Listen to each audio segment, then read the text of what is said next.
Hello and welcome, movie fans, to yet another episode of Retro Rewind. Thanks for joining me today.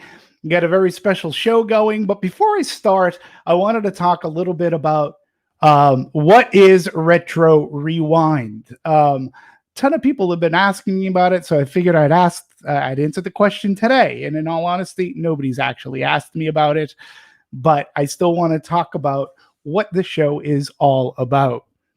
So, as you know, movies inspire people. You usually become a movie fan when you're young, right? And as a movie lover, I always I always like to go back to the movies of my youth. Those movies are what galvanized my love of the movie going experience. We all have them, I like to believe, and it's actually very fun to go back and watch a particular movie through the lens of your inner child.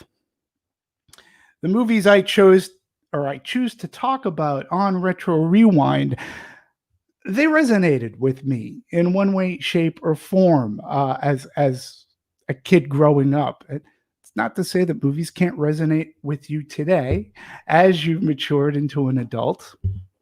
Some would argue that I haven't. Um, but not all of the movies that resonated with me were blockbusters. I mean, I could focus on a lot of those movies, and sometimes I will.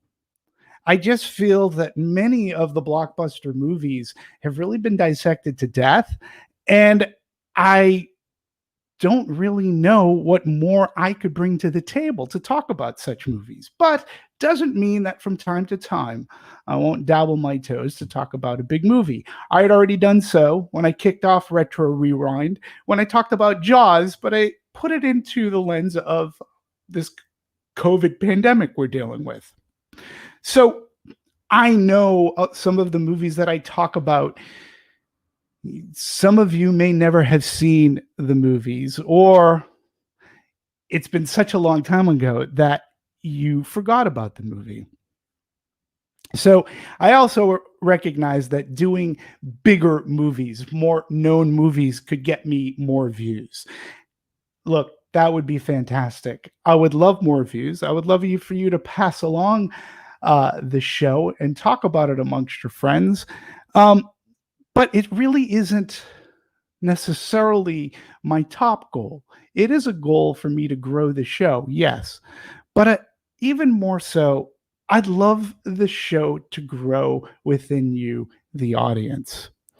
I would love it even more if I was able to reach out to even just one person and inspire that person, perhaps it's even you, to go seek that movie out and watch it. Whether you've seen it before and you hadn't seen it in a long time, maybe you'll go find it to rewatch it. And if you've never seen it, perhaps you'll go try to find it and then you'll comment on it on YouTube and let me know what you thought of said movie. So that basically is what Retro Rewind is about. To foster an inspiration, to give you to show you some insight of some of the movies that influenced me, and I picked them right off of my Blu-ray shelf, and I talk about them with you in hopes that you will join the conversation maybe now or a little bit later, and let me know what you think. So today, something very special. Today, I am beginning the countdown to Halloween. Why? Well, is it a little early? Yes, it's the end of August. Why should I be talking about Halloween? Well, the way I see it in today's world, we're not going to have the traditional Halloween that we've become accustomed to. There will be no horror nights, haunted houses, costume parties. I'm not even 100% sure that I'm going to be able to sit out on my front porch and hand out candy to costumed kids as they come by. But one thing that I always also do in October is I watch a lot of horror movies. Now, I do watch horror movies throughout the year. However, there's more of an intensity in October. So this year, why not start watching horror movies a little bit earlier? In earnest. Why not? Start getting yourself into the Halloween spirit. If you're a horror fan, you already love Halloween. We know that, right? So that's what I'm doing. Trying to get into the Halloween spirit in the midst of a pandemic. There's enough horror out in the world, but horror, whether it's in a big screen or at home, is a catharsis. It's a roller coaster ride. So I hope you join me, and I hope you like the selection that I have. It's going to go from anywhere from today's movie, which is War of the Worlds, 1953 version. I'll do Universal Classic horror monster, Creature from the Black Lagoon. The 1979 Dracula, starring Frank Langella, directed by John Badham. I will do a ghost-themed podcast and do 2 movies, The Fog and Ghost Story. And then at the end of September, I am going to start chronologically backwards and discuss the Halloween franchise, starting with the 2018 Halloween, working my way all the way up to the one that started it all, 1978's John Carpenter's Halloween. Sorry, I won't be talking about the Rob Zombie movies. Apologize for that in advance, but I will talk about Halloween 3, Season of the Witch. So, but kicking it off today, Retro Rewind goes back to 1953's version of The War of the Worlds. The movie is produced by George Pal. It's directed by Byron Haskin. It stars Gene Barry and Anne Robinson. The plot is really simple. Mars invades the Earth, and scientist Dr. Clayton Forrester and Sylvia Van Buren, while escaping this onslaught and attack, try to figure out the best way to defeat the Martians and save planet Earth. The movie won the Academy Award for Best Visual Effects, and catch this, in 2011, it was selected for the United States National Film Registry and the Library of Congress, being deemed culturally, historically, and aesthetically significant. Not too shabby for a science fiction movie in 1953. But why is War of the Worlds a quintessential movie to watch during the Halloween season? Well, for starters, it sure scared the heck out of me as a kid. When those war machines came up from their pods and started incinerating people with their flame rays, leaving nothing but the outline of its victims in ash. Even scarier so, their green incinerator rays would come out, and if they hit somebody, you saw an x-ray of their skeleton and they vanished. I don't know. As a little kid, even watching War of the Worlds on TV, that was pretty scary. But there's an even deeper connection to Halloween, more than you might think.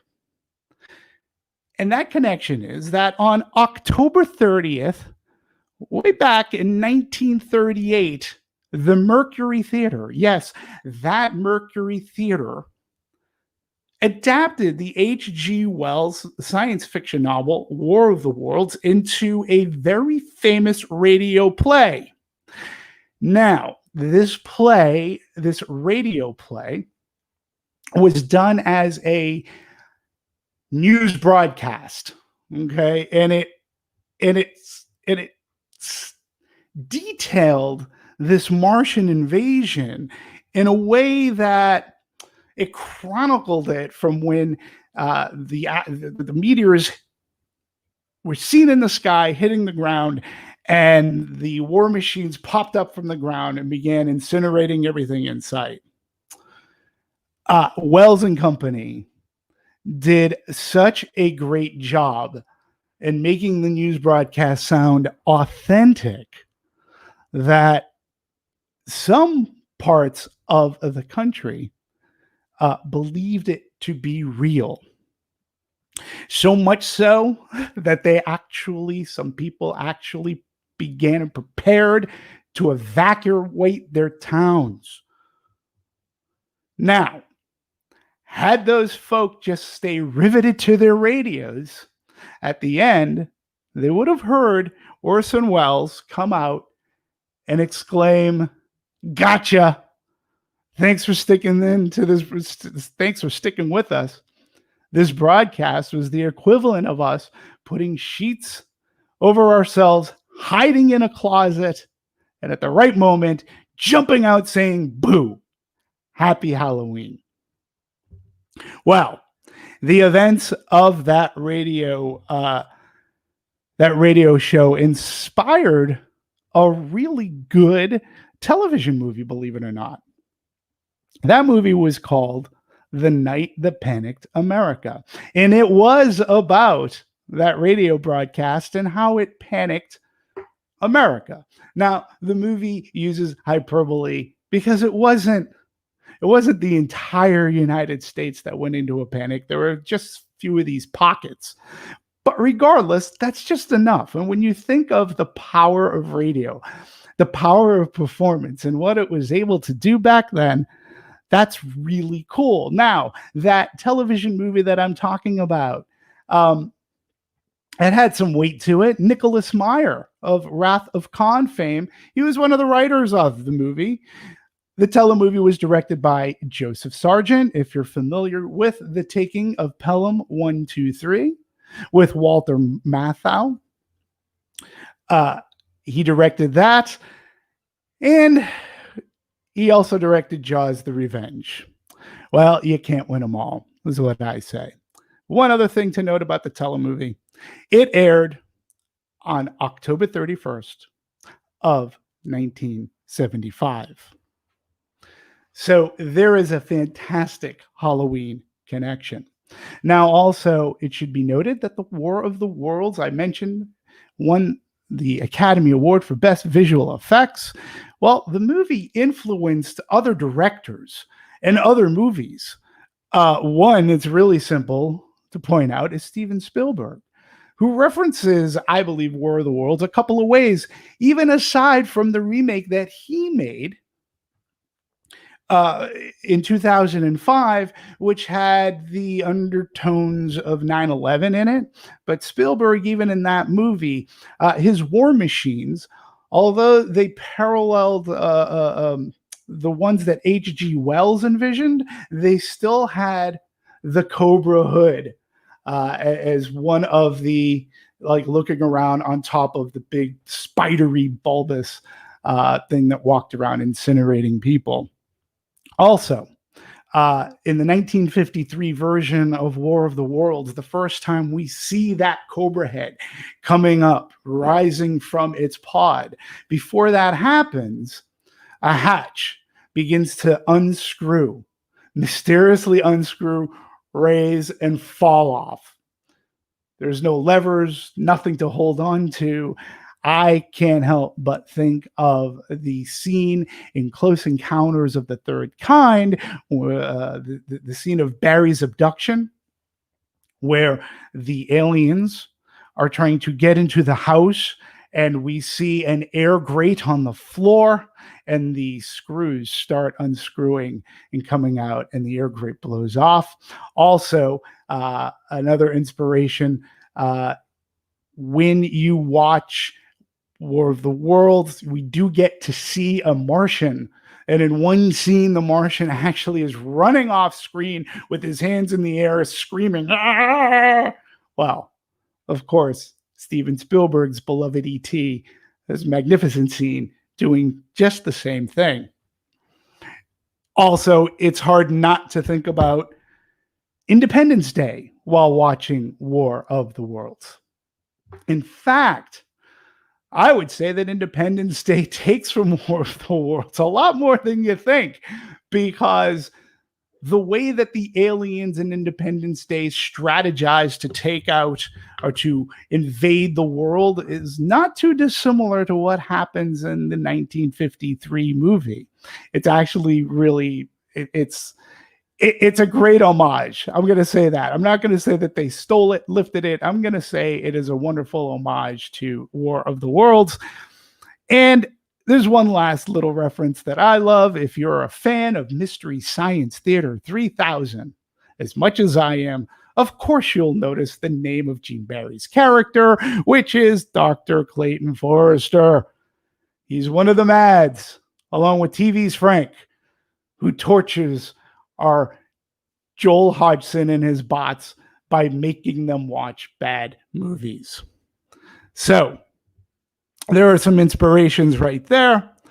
I want to also talk about the movie itself, and I want to talk about War of the Worlds, the Criterion version. Has some great bonus features. Another thing that War of the Worlds inspired, outside of just special effects movies, right? It had an amazing sound design.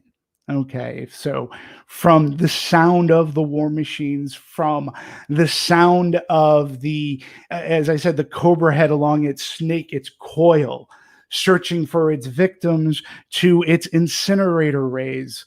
You know where else you can hear the same exact sounds because they lifted it from that library? The original Star Trek. That's right, Captain Kirk and company. When you listen to the phasers, they are from the war machines. When you listen to the photon torpedoes being fired, they are the incinerator rays popping off of the manta ray gull wings. And again, when you watch it, you hear it, and you'll see Star Trek, and you'll hear a phaser going on overload. Now you'll know. You go, oh, War of the Worlds. It's really cool. So one of the great things about the disc is, speaking of sound, is there's a great feature with special effects supervisor Craig Barron and Academy Award winning sound designer himself. You may have heard of the gentleman. His name's Ben Burtt. So in it, they talk about the special effects and the sound design to the movie.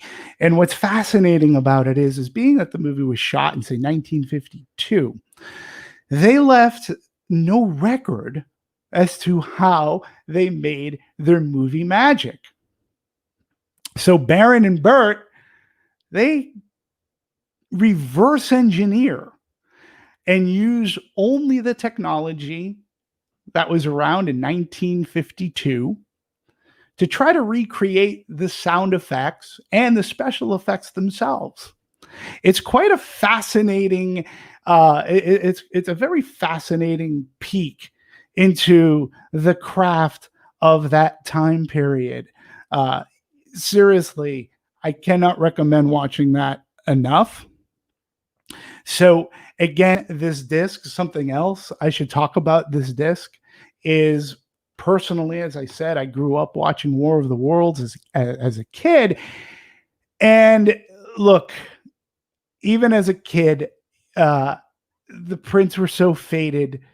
It could be on TV, and you could always see wires, specifically piano wires, that were holding up the war machines. Now, the miniatures of the war machines themselves were made out of copper, okay? And the strongest thing that would hold them were piano wire. Unfortunately, again, because the prints had degenerated so much, you can see that. Now, the special effects people did their best to hide those wires. Say they would have the war machine crash into a telephone pole or such. But as a kid, that was one way that inspired me. Like, that is how I learned about special effects and how they can do something, right? Well, in this disc, I can tell you for sure that the print is the best it's probably ever looked. And in its existence. Even, I'm going to say, better than when it came out in 1953. The Technicolor on it is vivid, and literally it pops off your screen. It looks amazing, and it sounds amazing. Ben Burtt also did some sound supervision on this, and I recommend watching this. They did a 5-to-1 sound mix on this, and let me tell you, it utilizes every speaker in a fantastic detail, where you have you'll flybys, explosions, the depth of sound for planes or for battle as they're trying to combat these Martian war machines. It really makes your entire home theater network pop. I got to be honest, I wish, and maybe when we're able to get back to watching movies, maybe a place like the Egyptian will have a revival and showcase War of the Worlds, because I would love to hear it in a movie theater environment. So basically, what can I tell you? I highly recommend you get the Criterion version of War of the Worlds. Number one, it's a great science fiction movie. It's awesome to watch during Halloween. And now that I'm talking too about Halloween, remember that radio play that I mentioned? It's on here.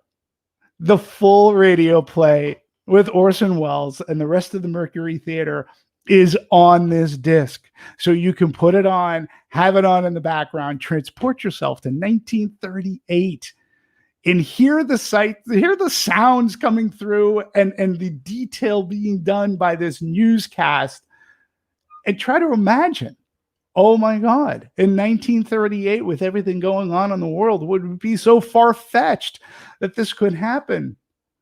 And think, might you have been part of the night that panicked America? You can put it on in the background, play it during Halloween.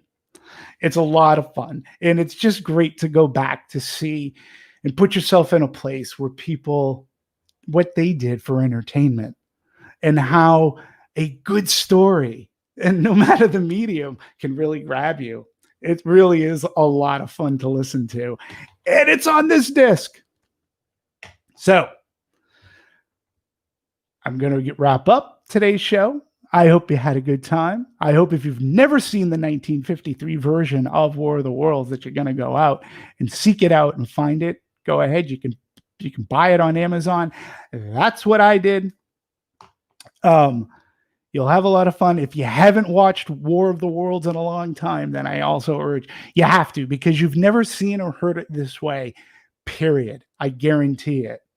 I need to thank Scott Menzel for producing the show and putting the tags together for me. Thank you very much. I also would like to dedicate the show today. I had some dear friends of mine, probably, well, they are people that I've known the longest since moving to California, and they have since moved. And so I dedicate the show to the family. Eric, Twyla Bluestein, and their son, Cannon. You'll be very much missed. I will miss you folks if you don't come back in the following weeks. Like next week, I will be talking about The Creature from the Black Lagoon. Love that movie. So I hope you have a good time. Start Halloween early this year. Get yourself in a fun frame of mind, because that's what Halloween's all about, right? Put aside the horrors of the world and put aside the fun horrors of Halloween. All right. Thank you so much. I appreciate any of your comments on YouTube, and I really do appreciate you watching Retro Rewind. I will see you again next week. Thanks for watching. Take care.